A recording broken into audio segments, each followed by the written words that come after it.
Laasweek het die Here met ons gepraat oor om in daai secret place in te gaan. Onthou julle? Die van julle wat hier was. Wie van julle het dit beoefen hierdie week? So 'n bietjie alleen in jou binnekamer uitgekom, die res van julle hoekom nie? Dis ernstig. Dis 'n opdrag wat Christus ons gegee het. Hy sê nie as nie, hy sê wanneer julle gaan bid. Gaan in jou binnekamer in. Hy sê nie as jy gee nie, hy sê wanneer jy gee. Hy sê nie as jy vas nie, hy sê wanneer jy vas. As jy daai goeders in die geheim doen, gaan jou hemelse Vader jou in die publiek beloon. Maar ons het laasweek spesifiek by hierdie ding vasgehaak van om in jou binnekamer in te gaan. Want daar's 'n behoefte van ons hemelse Vader om in gemeenskap met ons te wees. Ons het gehoor hoe dat hy sê 'n jaloerse God. Hy sal ons met niks en niemand anders deel nie. Ons het gevra as ek en jy nie ons krag by hom tap nie. Waar kry jy jou krag vandaan vir hoe jy elke dag moet leef? As hy nie die bron is van waar af jy jou krag trek nie, waar kry jy jou krag vandaan? Hoe koop jy elke dag? Hoe staan jy elke dag? Hoe maak jy dit? Maar die antwoord vir dit is eintlik baie maklik. Spreuke sê vir ons, ek dink is Spreuke 3 of 4, wat sê, do not lean on your own understanding. En dis wat ons dan doen. Ons gaan leun op ons eie vermoëns om te moet oorleef.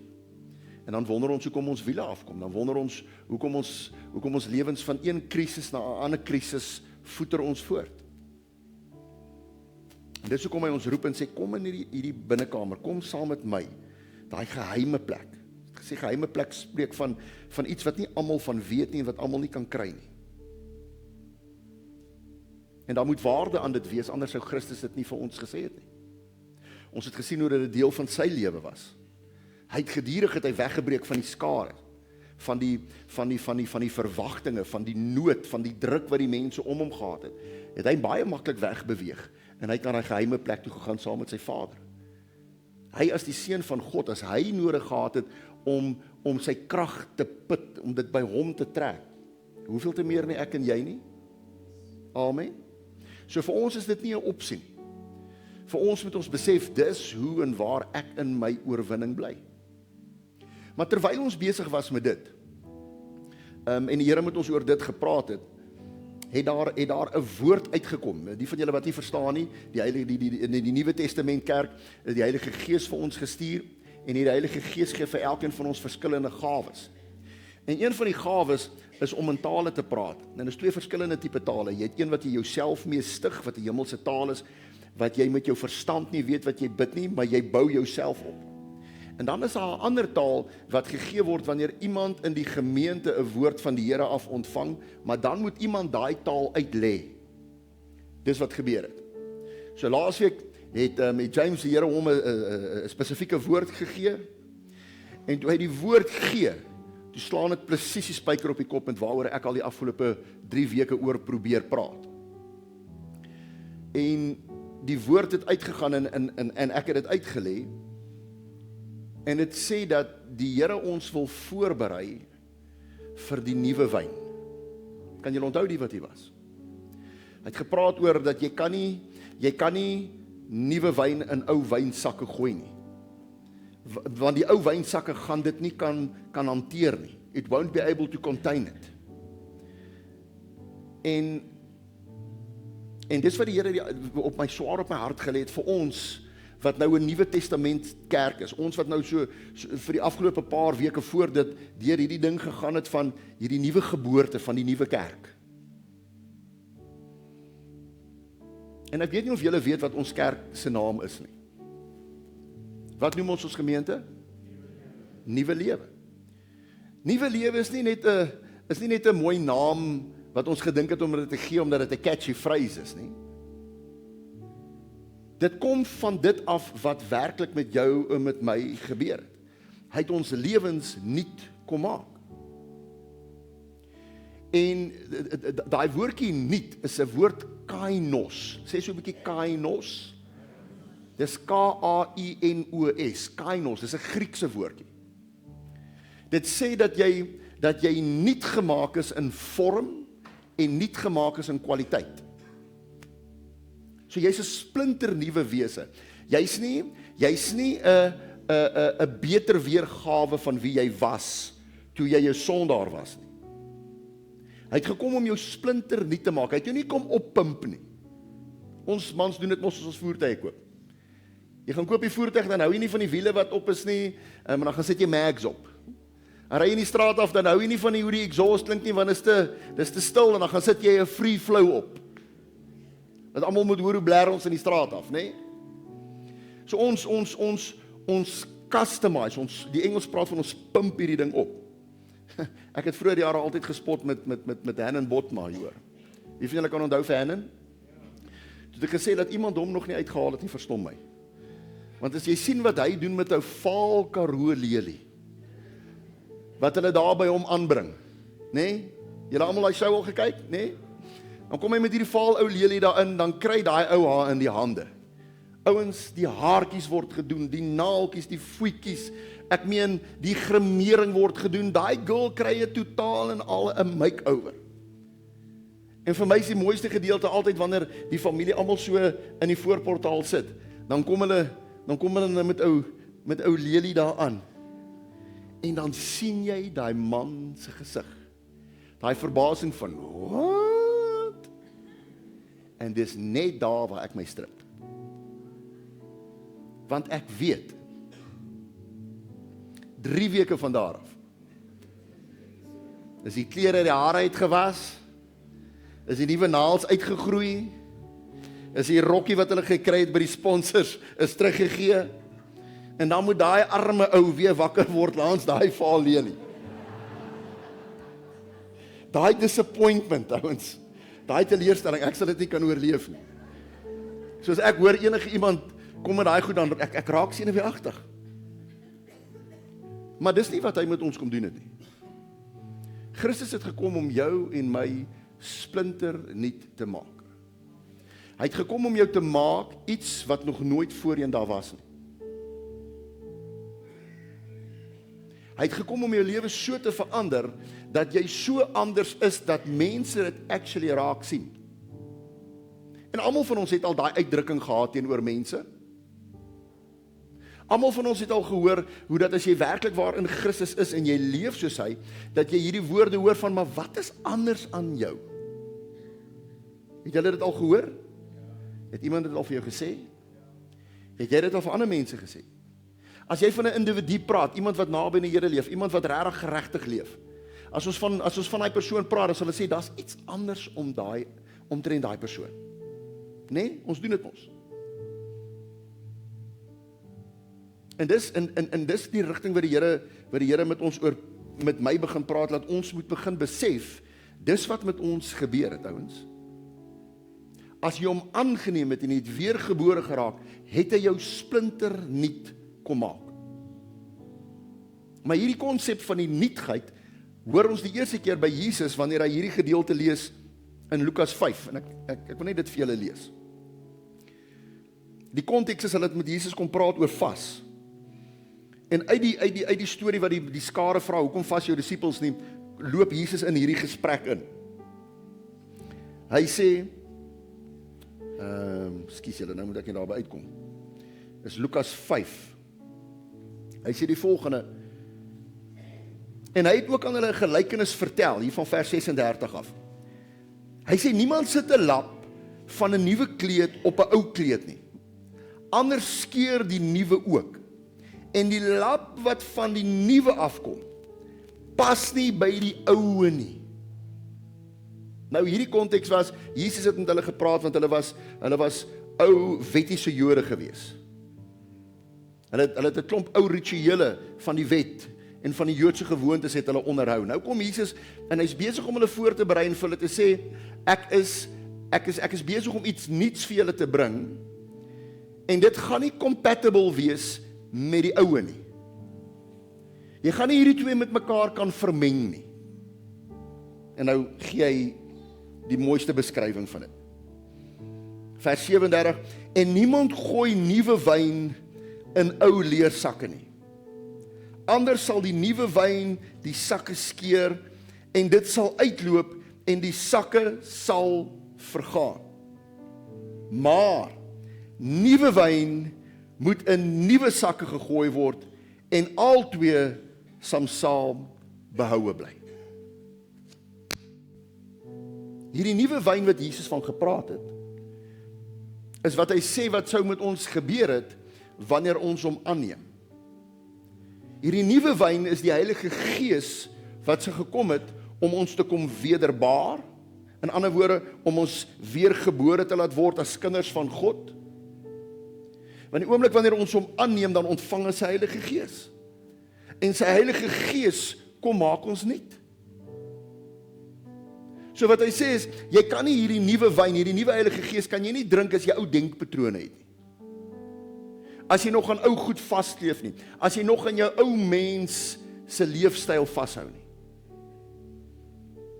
En ek lees 'n ding raak, toe ek hierdie nou bietjie bestudeer. Ouens wat ek in 30 jaar nog nooit raak gelees het, van hierdie nuwe wyn. Blaai gou na Handelinge toe, want ons praat van net nadat die kerk gebore is.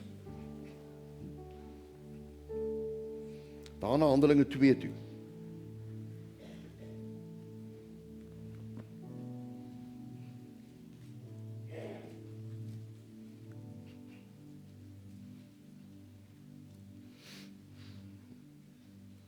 Vers 13. Onthou julle nadat die Heilige Gees uitgestort is, toe is daar daai chaos, toe kom al die mense aangehardloop en die hele volk en almal wonder wat het nou gebeur? Onthou julle dit? En almal het mos hulle opinies gelewer oor wat hulle dink wat nou aangaan. Nou ongelukkig die Afrikaanse vertaling is nie akkuraat nie. Hy sê maar ander het gespot en gesê hulle is vol soet wyn. Die regte vertaling is nuwe wyn. Is dit nie ongelooflik dat dit wat Jesus gesê het, ek vir julle gaan stuur, is wat hierdie mense in hulle onkunde, wat hulle sê, hey, maar dis wat ons voor hier sien. Hierdie ouens is vol nuwe wyn. Onthou julle wat het Jesus gedoen by die bruilof maaltyd, by die bruiloffees in Kana? Onthou julle toe hy daar aangekom het, sy eerste wonderwerke daar gebeur. Toe hulle hier halfpad hierdie party, toe kom die mense na hom toe en sê, sy ma kom eintlik na hom toe sê, hoorie, kom help, hier is moeilikheid. Die wyn het uitgehardloop. Ons is uit wyn uit. En wat gaan doen Jesus toe?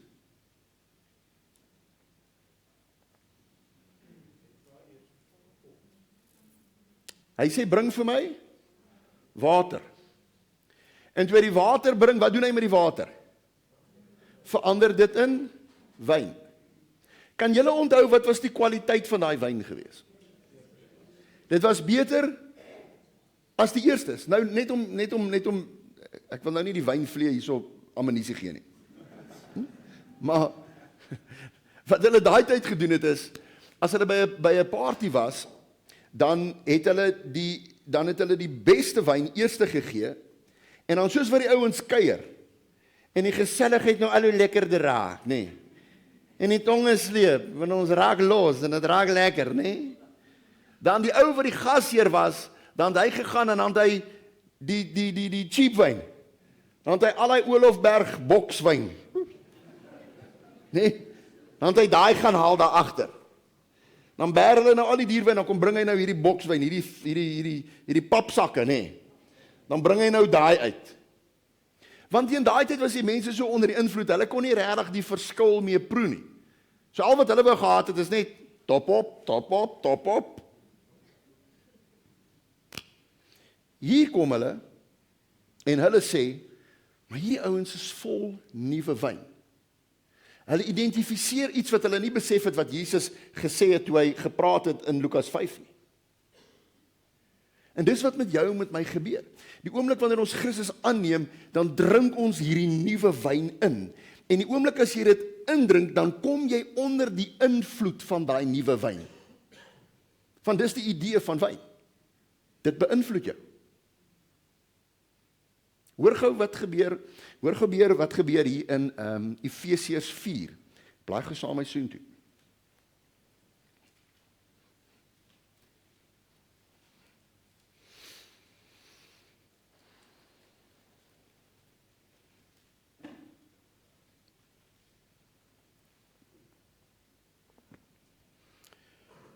Hier van vers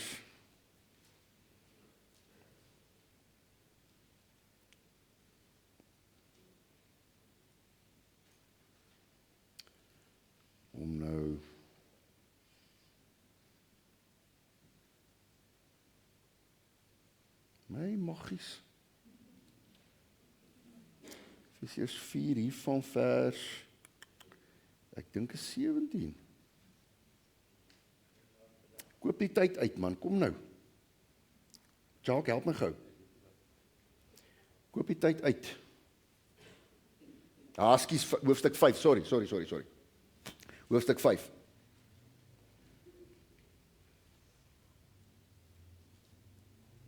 Hier van vers 18 af. Hy sê, moenie dronk word van wyn nie, want daarin is losbandigheid, waar word met die gees vervul. Die regte vertaling daar is, moenie dronk word van wyn nie, maar word dronk van die Heilige Gees. Dis eintlik wat daai gedeelte sê. Die woordjie dronk, die definisie van dit is wanneer jy onder die invloed van iets is. Julle weet, ons lees daarvan van 'n gedeelte, ons het laasweek ook so 'n bietjie daaroor aangeraak, in 1 Petrus 5, vers 7, wanneer hy sê, wees nugter en wees wakker, want die duiwel loop rond soos 'n brullende leeu. Hoekom sal hy sê, jy moet nugter wees? En hy het daar gepraat van bekommernis, hy het gesê, vat al julle bekommernisse en gooi dit op Christus, want hy gee vir julle om. Nou die volgende woord sê hy sê maar, wees nugter. Want wat is die teenoorgestelde van nugter? Dronk. Wat hy vir hulle daar probeer sê het, is dat julle is dronk onder julle bekommernisse. Julle word deur julle bekommernis beheer. En dis wat gebeur, wanneer jy onder die invloed van drank kom, is dat jy raak onder die invloed van daai ding. Jy verloor jou inhibisies, nê? Jy raak simpel, jy raak laf, party kry persoonlikheid, hoe dit ook al sy, nê? Maar jy kan dadelik sien wanneer iemand anders nie by homself is nie. Is ek reg?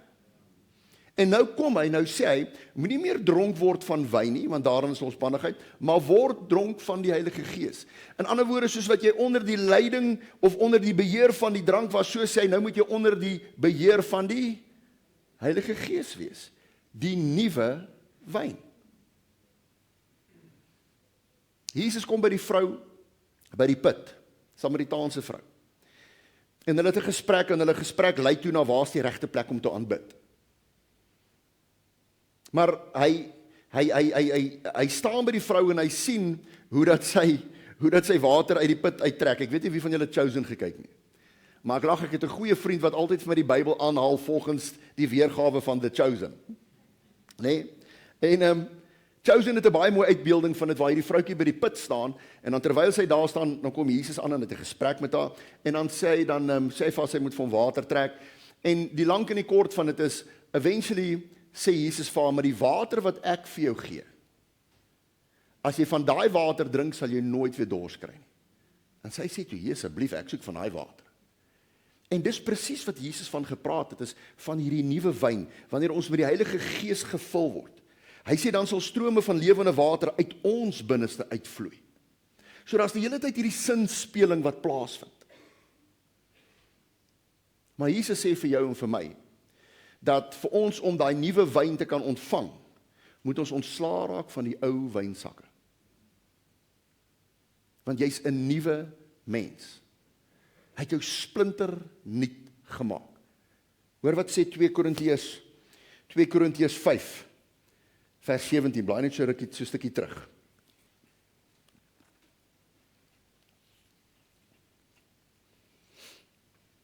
Paulus praat hier met hierdie klomp Grieke, nou sê hy vir hulle, dis wat met julle gebeur het. 2 Korintiërs 5 vers 17. Hy sê daarom, as iemand in Christus is hy 'n nuwe skepsel. Die ou dinge het verbygegaan, kyk, dit het alles nuut geword. As jy in Jesus Christus is, as jy hom aangeneem het, as jy sy kind geword het, as jy gesterf het vir jouself, dan sê hy, jy het splinter nuut geword. Jy kan nie meer dieselfde wees nie. En my vraag is, by hoeveel van ons maak klaar met die ou dinge in ons lewens? Ek sien baie mense wat my kom sit en vir my sê, Dion, Ek sukkel, ek sukkel om die Heilige Gees te kry of om die Heilige Gees te ontvang. Ek sukkel om in die tale te praat. Ek sukkel om die geestesgawes te sien. En dan vra ek die ouens baie keer net, maar het jy klaar gekry met jou ou sondige leefstyl? Want jy kan nie sê jy is kind van God, maar jy is nog steeds besig met die ou dinge nie.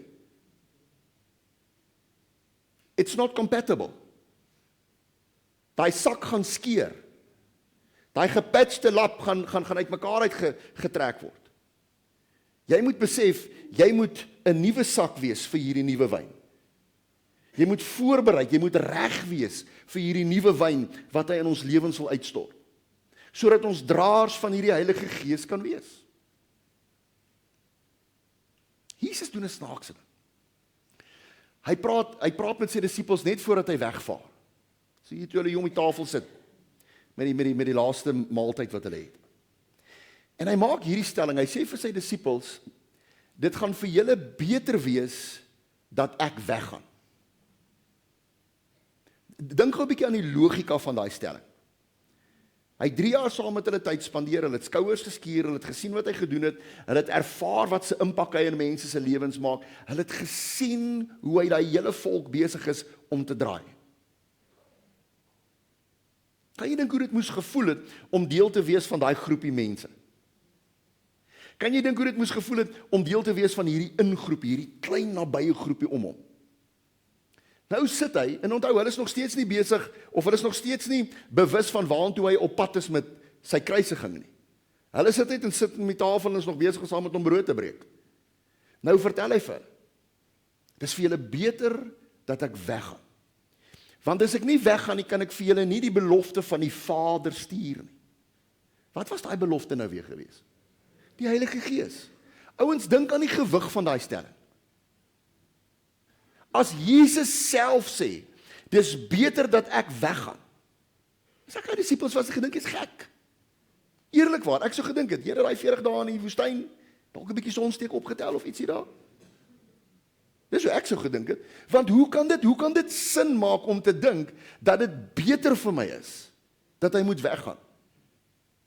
Hierdie gesalfde een wat gestuur is om die lammes gesond te maak, om die blinde sig te gee, om die wat vasgevang is vrylating te gee. Dit maak nie sin nie. Maar as hy vir ons sê, dit is beter, want baie van ons sou wat wou gegee het om Jesus saam met ons te hê. Amen. Wie van jou sal like as jy wakker word die oggend om hom saam met jou in jou kar te hê as jy ry op pad werk toe? Wie van julle sal dit like? Dink jy nie hoe wonderlik sal dit vir jou wees, daai trip saam met Jesus in jou kar? Jy gaan vir niemand kwaad word nie. Jy gaan onder beheer wees. O, jy gaan glorie, halleluja, jy gaan hierdie diep gesprekke met hom hê terwyl hy langs jou sit. Amen. Wat hy vir jou sê is, hey, dis vir jou beter dat ek nie langs jou sit op hy sitplek nie. Maak nie sin nie. Hoekom? Want die belofte van die Vader, hierdie Heilige Gees, hierdie nuwe wyn wat gaan kom, beteken dat elkeen van sy kinders, elkeen wat hom volg, elkeen wat nou kind van God genoem word, wat hom aanneem, dat elkeen van ons nou dieselfde hoeveelheid van die wyn wat in hom was, binne in ons eie lewens gaan kry. Sien wat ek sê nie, dis wat hy sê. Hy sê dit in Johannes 14 vers 12, waar hy sê, vir die van julle wat in my glo, julle sal wat doen? Dieselfde en groter dinge as ek. Glo jy dit, ouens? Wie van julle glo dit? Kan ek jou hande sien? Alraai, kom ons doen sy gou. Oeps. Ons glo dit, maar hoekom sien ons dit nie? Hoekom sien ons nie, dat wanneer ek en jy verby lam mense loop, en ons skare weer val op hulle, dat hulle opspring nie? Hoekom sien ons nie dat mense nie ons huise deure kom afbreek, wanneer hulle met 'n kind wat demoonbesete is, en niemand kan met hierdie kind enigiets uitgerig kry nie, om na jou toe te bring en te sê, hoorie, bid asseblief vir hierdie kind, dat hierdie kind moet gesond word? Hoekom gebeur dit nie? Sies John, jy is nou dalk 'n bietjie ekstreem. Ek weet nie, ek sê net vir jou wat Jesus vir jou sê. Dit wat jou meester in jou Bybel vir jou geskryf het, ek herhaal dit nie, dis al wat ek doen. Maar as ons sê ons glo dit, dan moet hierdie goeders mis in ons lewens manifesteer. En dis vir daai rede wat hy gesê het. Dis beter dat ek weggaan, want nou kan julle dieselfde volheid, julle kan dit wat ek gehad het, kan julle nou kry. Dit is net vir die wonderwerk gedeelte. Die grootste gedeelte is die verandering wat daai Heilige Gees binne in jou en in my kom doen. Dis wat saak maak. Dis hoe hy jou en my van die binnekant af kom nuut maak. Hoor wat sê hy hiervan? Blaai gou saam met my na Romeine 6 toe. Dis net so voor Korintiërs.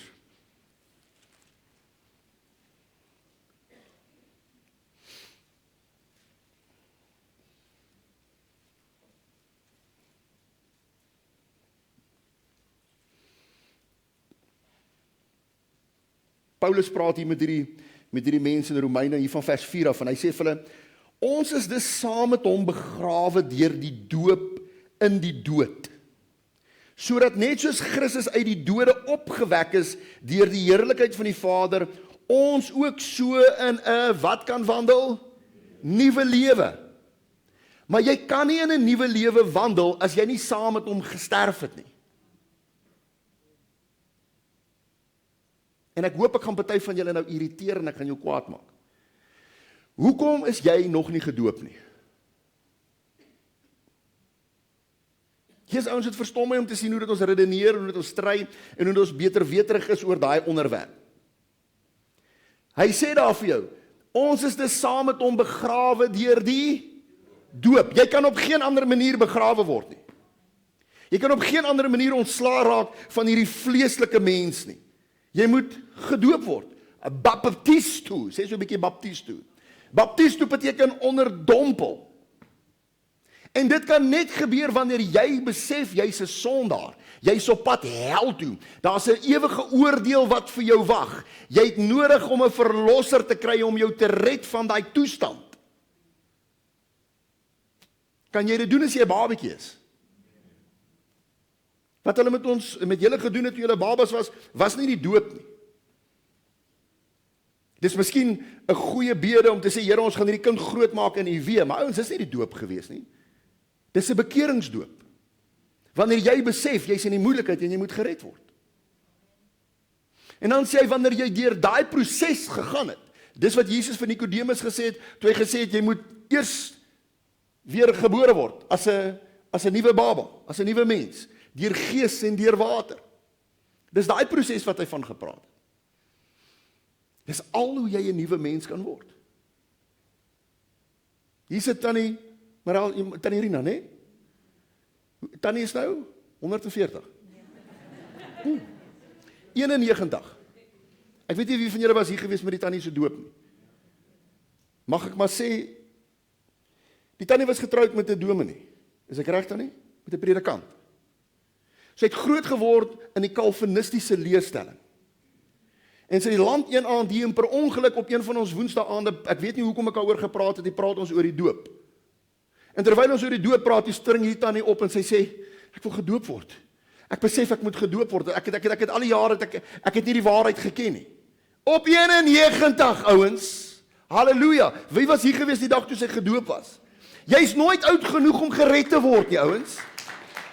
Jy's nooit oud genoeg om 'n nuwe waarheid te hoor nie.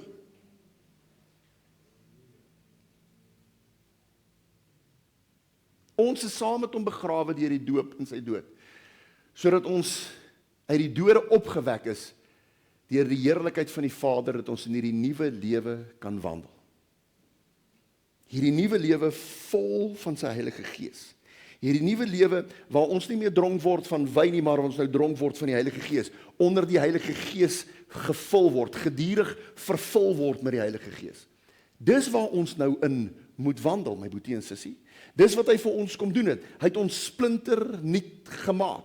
Die ou dinge is verby. Ek vertel die storie altyd, ons het 'n pastoor gehad, in Johannesburg is daar groot kerkgronde, ons kerk se gronde, waar hulle konferensies gehou het. En een van die oomies wat die opsigter by die konferensiegronde was 'n pastoor Ferguson. En hy was 'n redelike bevoeterde ou man geweest. Pastoor geweest, maar redelik bevoeterd.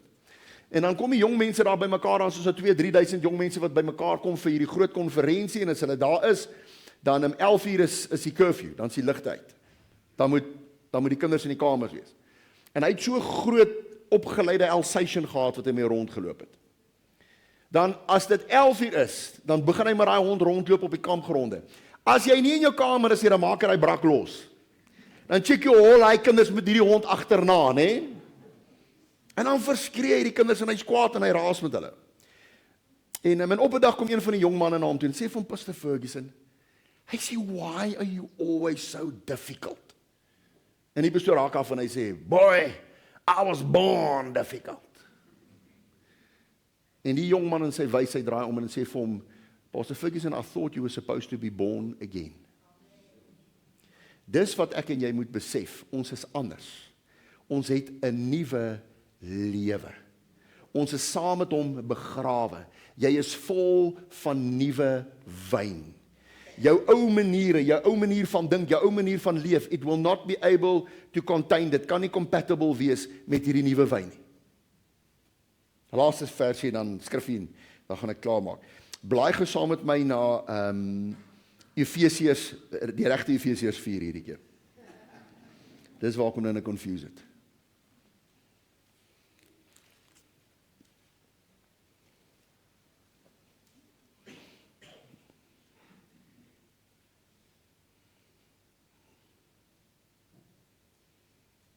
Is julle daar? Hoor hoe praat hy met hierdie mense in Efese? Hy sê die volgende vir hulle, hier van vers 17, hoofstuk 4. Dit sê en betuig ek, dan in die Here, dat julle nie meer moet wandel soos die ander heidene ook wandel, in die verdwaasheid van hulle gemoed nie. Mense wat verduisterd is in die verstand en vervreemd van die lewe van God, deur die onkunde wat in hulle is, vanweë die verharding van hulle hart. Wat ongevoelig geword het en hulle oorgegee het aan die ongehoorsaamheid, om in hebsig allerhande onreinhede te bedrywe. Maar julle het Christus nie so leer ken nie. Hy sê so, moenie leef soos die ander heidene leef, tussen wie julle leef nie. En hy verduidelik en hy vertel ons al die goeders wat hulle doen. Dan sê hy, moenie so leef nie, want julle het Jesus Christus nie so leer ken nie. Ouens, het ons Jesus Christus in die Bybel gesien dat hy dubbelsinnig leef. Het ons gesien hy staan met een voet op die wal en een voet in die water. Een voet in die kerk en een voet in die wêreld. Het ons hom so leer ken?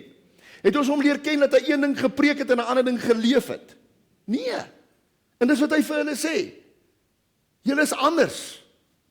Hy loop nou dieper in. Vers 20. Maar julle het Christus nie so leer ken nie. As julle ten minste van hom gehoor het en in hom onderrig is soos die waarheid in Jesus, dat julle wat die vorige lewenswandel betref, julle ou mens moet aflê wat deur die begeerlikhede van die verleiding ten gronde gaan, en dat julle vernuwe moet word in die gees van julle gemoed, en julle moet die nuwe mens moet beklee wat na God geskape is in ware geregtigheid en heiligheid. So wat vir jou sê is dat toe jy begrawe was saam met Christus, toe jy Jesus aangeneem het, en hy jou nuut gemaak het, en sy gees sy inwoning kom maak het, wat hy vir jou sê is, jy het van daai oomblik af, was jy met Christus Jesus beklee, jy het 'n nuwe mens aangetrek, die gees van God het op jou en in jou gekom, en jy is aangetrek met hom, en nou is jy binne in Christus Jesus. Wat hy vir hulle sê is, lewe nou soos daai nuwe mens, wat hy jou gemaak het. Kry klaar met hoe julle was. Hy sê vir hulle, onthou julle hoe julle was in julle ou mens? Kry klaar met dit. Jy's 'n splinter nuwe mens. Jy is in die beeld, hy sê daar, jy's in die beeld van Christus, van God is jy gemaak. Begin so leef. Maar hoe kry ek dit reg, Dion? Luister na die Heilige Gees. Dis waar ons terugkom na die ding toe van jou binnekamer. As ek en jy nie op 'n plek in ons lewens kom, waar ons die stemme in ons kop stil kry nie, want omdat ek kind van God geword het, ouens, het die duiwel nie opgehou om my aan te val nie. Amen. Met wie van julle dit gebeur? Vir wie van julle het hy totaal en al opgehou om aan te val? Dis plain sailing, dis maklik, alles werk glad uit vir jou. Met wie van julle dit gebeur? Regtig? Dis baie weird, hy het nou gekom om ons lewens vir ons maklik te maak. Ek wonder wat ek en jy gedoen het as ons 'n Paulus was. Jy's op pad Damaskus toe op jou donkie om 'n klomp Christene te gaan haal wat jy gaan vervolg. En op pad soontoe is hierdie helder lig wat uit die hemel uit op jou neerval en jy het Jesus wat met jou praat en hy sê vir jou, Paulus, hoekom vervolg jy my so? En in daai gesprek hoor ons die volgende gedeelte, hoe dat die Here daar vir hom gesê het, ek het alles vir hom gesê wat hy gaan moet ly vir my naam. Ek wonder hoe sou ons gereageer het as ek en jy besef het om hierdie pad te stap is 'n pad van lyding. Om agter Christus aan te loop, om kind van God te wees, is 'n pad van lyding. Nie omdat dit moeilik is, omdat daar moeilike goed is wat ek en jy moet regkry, ons moet moeilike wette onderhou nie, dis nie wat dit moeilik maak nie. Dis moeilik, want ek moet nou elke dag teen my vlees kies. Toe ek die ou mens was, toe ek Dion van Sail was in die wêreld, die sondaar, papi. Nee, ek was 'n professionele sondaar. Ek het nie gesukkel om te sondig nie. Ek het gedoen wat ek wil, gesê wat ek wil, gemaak soos wat ek wil. Is daar ander mense wat so was? Daar was geen limitasies nie, ek het nie sleg gevoel oor wat ek gedoen het nie. Inteendeel, ons wil gekyk het hoe erg kan ons gaan in sekere omstandighede. Amen. So ek het gedoen wat my vlees begeer het. Ek het totaal en al oorgegee. En die waarheid is, sonde was lekker. Kom nou my vlees aankyk met julle heilige gesiggies nie. Pieter, sonde is lekker. As dit nie lekker was nie, het niemand dit gedoen nie. Die gevolge is natuurlik 'n ander saak. Maar nou, omdat ek Christus aangeneem het en ek gesterf het vir hierdie ou mens, ouens, nou is dit taaf. Dis wat moeilik is, omdat ek elke dag hierdie vlees moet kruisig. Omdat ek elke dag vir die vlees moet nee sê wanneer hy wil doen wat hy wil, sê wat hy wil, optree soos wat hy wil, reageer op sy emosies en sy gevoelens. Hey, daai is taaf. Die tweede deel wat lyding aanbetref is hoe die wêreld teenoor my gaan reageer. Is wat die wêreld van my te sê gaan hê, nou dat ek hierdie splinternuwe mens is. Want onthou, hierdie splinternuwe mens pas nie in hierdie wêreld nie. In hierdie ou wêreld waar ek so gemaak het wat ek wou, nê, toe ek sondaar was. Daai nuwe mens is nie hier compatible nie. Hier's 'n irritasie vir almal. Hier's 'n party pooper. Hierso is ek te. Hierso is ek, ag, daar's 'n tyd en 'n plek vir alles. Dis mos wat ons hoor. So hierdie ouens, they don't take kindly to this. En dis wat Paulus beleef het. Hy's vervolg, hy's geslaan, hy's vir dood gelos, hy't skipbreek gelei. Hy het gesuffer. Maar hy's nie uniek nie, dis presies wat hy vir ons gesê het, toe hy gesê het, ons moet die kosteberekening maak as ons agter hom wandel. Maar wat ons nie in dit hoor nie, is dat hierdie nuwe wyn wat hy vir ons gegee het, wat ons van binnekant af anders kom maak het, wat ons nuut kom maak het, soos wat Christus Jesus is, jy's letterlik Jesus se tweeling boetie. Dis wat hy eintlik vir jou daar sê. Wat hy vir jou sê is dat wanneer jy met daai nuwe wyn gevul is en hy's besig om jou van die binnekant af te verander en jy word meer en meer en meer soos hy, saam met dit het hy vir jou ook 'n krag gegee. Dat wat ook al van hierdie kant af kom, jy dit sal kan handle. Die versoekings wat van hierdie kant af geskied word, die aantuigings, die aanklagte, die snot, die aanmerkings wat mense maak, daai selfde Heilige Gees gaan jou die krag gee om sterk te staan, om vas te staan, om jou te help om nie in te gee en toe te gee nie. Om te maak dat jy nie soos daai saad wat tussen die klippe en tussen die dorings en die dussels geval het, op te droog en weg te raak. En dis wat ek en jy moet hoor van hierdie nuwe wyn. En dis hoekom daar by jou en by my 'n begeerte moet wees om van hierdie nuwe wyn te wil drink. Wil julle nie vir my daai liedjie net weer gaan speel nie asseblief? Daai laaste sang wat julle gespeel het. Dat ek en jy moet begin besef, dis ons verantwoordelikheid om dors te bly vir dit. Dis hoekom my gedeelte in Efesiërs 5, wanneer hy sê, moenie dronk word van wyn nie, maar bly gevul, bly dronk van die Heilige Gees. Dis jy wat dit moet soek. Soos wat jy moet gaan soek in jou binnekamer. So moet jy soek vir hierdie nuwe wyn. Jy moet honger en dors vir dit. Die probleem is, ek dink omdat ons nie almal besef dat ons regtig gekainos is nie, dat jy nie regtig splinternuut gemaak is in jou vorm en in jou wese nie. Omdat jy nie jouself so sien nie. En jy het nog 'n naaldstring terug hier na die wêreld toe. Die probleem is as jy 'n naaldstring nog daar het, dan beteken dit jy kry van jou voeding nog van daar af.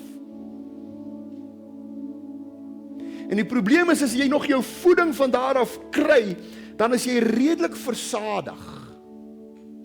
En dis hoekom baie van ons nie honger en dors vir hierdie nuwe wyn nie. We are still too much fed by our old lives. Ons kry nog te veel voeding uit ons ou lewens uit, ouens. Ek moes nou die dag met Jacques en met Henry ons hou, in die week het ons meeting. En ek moes van my kant af 'n belydenis maak en vir hulle sê, weet julle ouens wat? Daar's 'n gedeelte daarin in Efesiërs 4. Waar Paulus met die gemeente praat en hy vir hulle sê,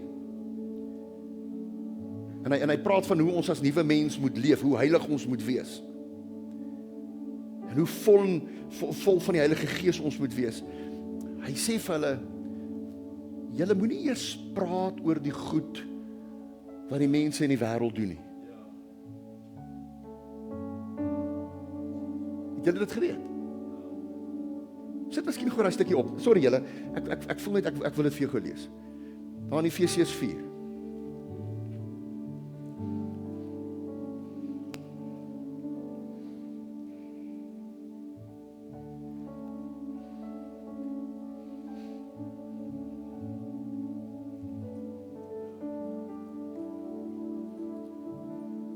Jacques, nou moet jy my weer help. Waar het ons hy gelees?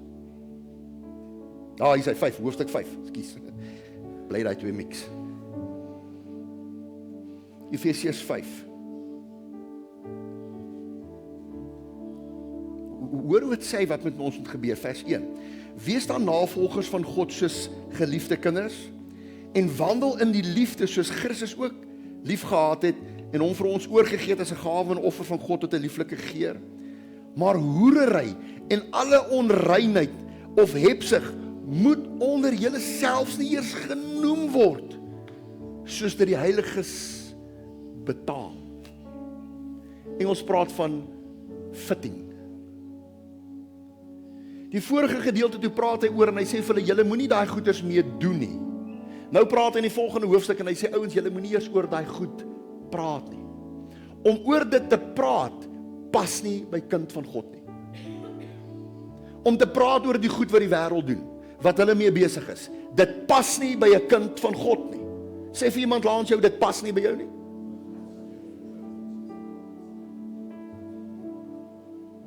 So hoerery en allerhande onreinheid, dit moet nie eers genoem word onder julle nie.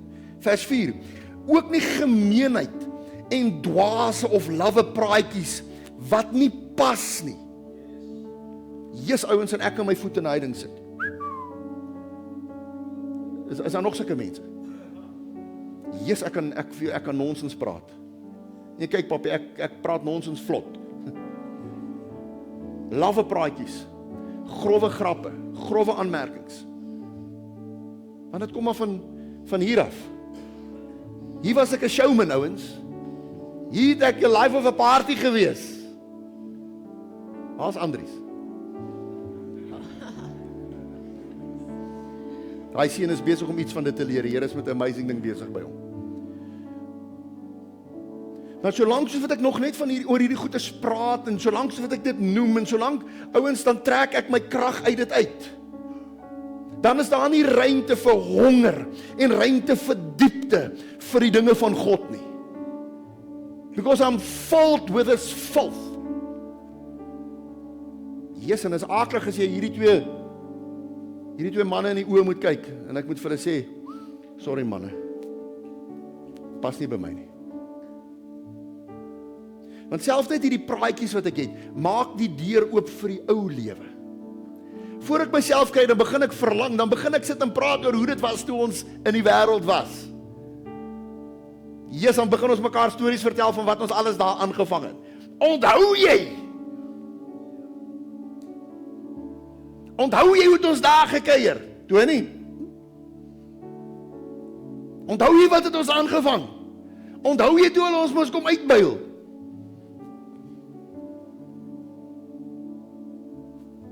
Jy trek jou krag van daar af, in plaas van uit hom uit. Jy's 'n nuwe sak. You're a new container for the new wine. Maar hierdie nuwe wyn, ouens, as jy nie aanpas, as jy nie toelaat om gevorm te word deur hom nie, as jy nie besef jy's 'n nuwe mens nie, en jy rig jou in vir dit nie, jy laat toe dat hy jou denke vernuwe nie, it will tear, and the new wine will be spilled. Ek is amper vergeet ek om hierdie belangrike een vir julle te lees, dan is ons regtig klaar. Net oor wat Jesus daar gesê het, en net Lukas 5 sê dit. Want hier is ons struggle. Lukas 5.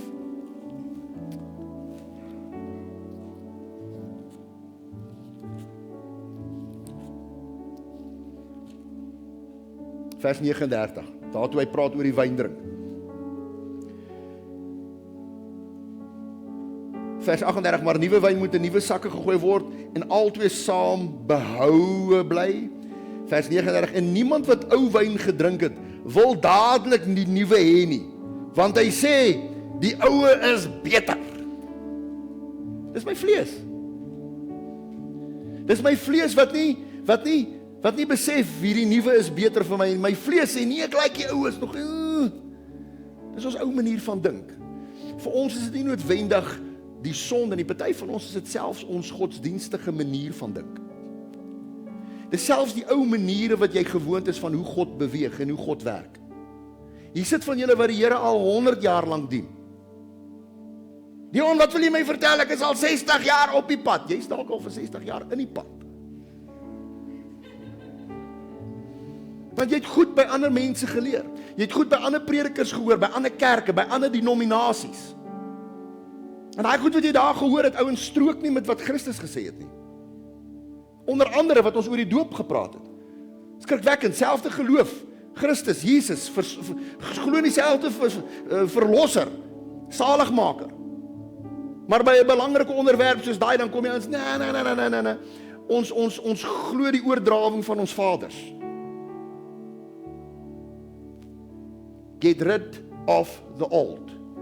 Make place for the new. Begin om te honger en te dors vir hierdie nuwe wyn. Begin om te honger en te dors vir dit wat Jesus gesê het joune is. Hoe hy jou wil gebruik, waar hy jou wil gebruik, hoe anders jy moet wees, dat jy in hierdie krom en verdraaide geslag kan uitstaan. Halleluja! Geef hom aan. Want jy's anders. Jy's anders. Jy's nie dieselfde nie. Jy's nie jou ou mens nie. Jy pas nie in hierdie wêreld nie. Jy's nie deel van hierdie wêreld nie. Jy swem nie stroom op nie, ouens. Jy staan net binne in hierdie stroom wat van daai kant af aankom. Halleluja. Dis hoe hy jou geplant het, dis hoe hy jou gemaak het. But you need a new wine for that. Staan saam met my.